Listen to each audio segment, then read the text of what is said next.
班托塔港，然后和中国的那个协议，然后就是这对那个斯里兰卡在中国的“一带一路”政策当中的一个作用。这样。No, I think it's a very good thing that we were developing Hambantota port because earlier it was also a very major international port before the modern age. But those were when ships were just sailing boats and so on. And one of the reasons why we started so much of dealings with China is because it was on the route for China. And very often, for example, we've had people like Cheng He and people like that. And also from the other side, very interestingly, Sri Lanka is a Buddhist country. I myself am a Christian. But there, we also asked when I was in Beijing whether I could describe something about role of Buddhism in Sri Lanka. And I made a speech. And then in Beijing, they worked out what was the first World Buddhist Congress. But it was conference was held not in Beijing, I forget where it was being held. But that brought in a number of Buddhists from all over the world. And it's very interesting that though people say China is a communist country, there was also quite a lot of interest in Buddhism.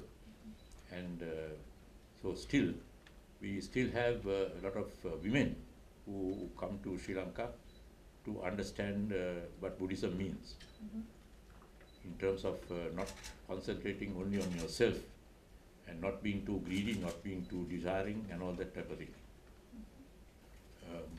One other thing I might add also is that while the port is being developed, there are some people, not all, in India who feel that there's something like a base against China.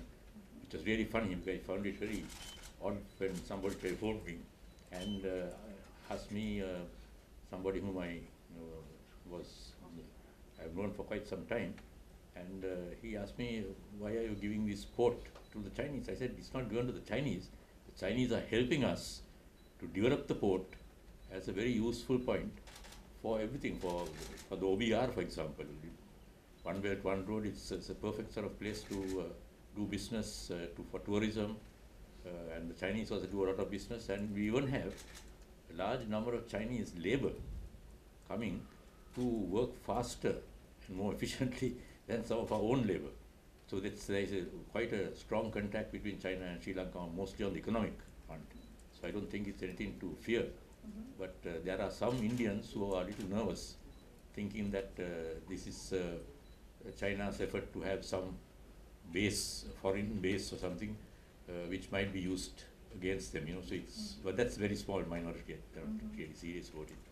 The other thing I might add also is that the economic benefits from links with China, the largest number of tourists coming from any foreign country to Sri Lanka are from China. That's one major thing. And even in terms of aid, it's, I think, number 3 in terms of aid being given to Sri Lanka. So that way, that economic link, for thousands of years, it has been from the 6th century with Cheng He and so on came in there.